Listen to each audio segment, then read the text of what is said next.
of us were stuck at home during lockdowns, a Melbourne tradie was flying around the world.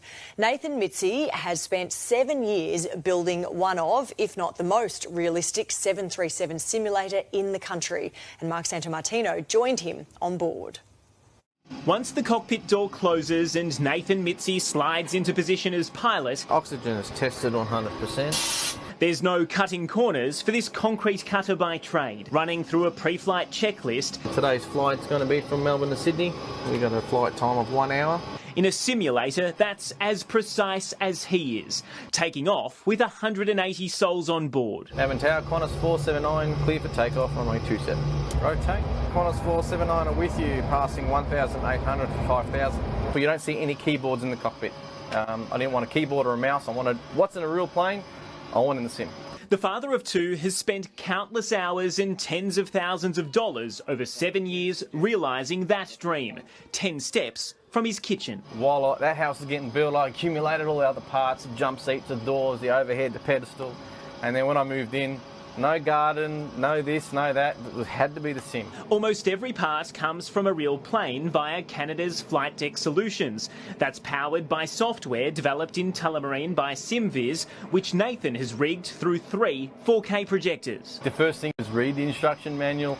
If it doesn't have an instruction manual, make one up so you don't forget what you've done. When I do something, I've got to make sure it's done right. If it's not done right, I'll scrap it and I'll start again. That includes fabricating the back half of the cockpit with measurements taken from Moorabbin's Air Museum and recording the sounds of passengers on real flights, accuracy that's impressed pilots from around the world. I always keep that door shut so as soon as they open it, they go, wow. You feel like you're flying with people, but you're not. You haven't left your house. It's an escape that's proved invaluable for Nathan these past few years. It's just been, stressful on everybody, and you can't go here and you can't go there. I've been travelling all over the world during COVID. A love for flying that begs the question, why not learn to do the real thing? You got to be away from your family for a lot, and I'm anything but that. This way, I can do a flight, and I'm one intercom away from my wife and kids at any given time. As real as this feels coming into land at Sydney Airport with some scattered showers on the radar and a 15-knot crosswind, Nathan's always looking for the next best thing, and he's already considering moving house to put this entire simulator on a motion platform. I don't know where I'll go from there. Probably a real plane. Real or not, the panic is approaching a runway for the first time with the controls in your hands. One wheel.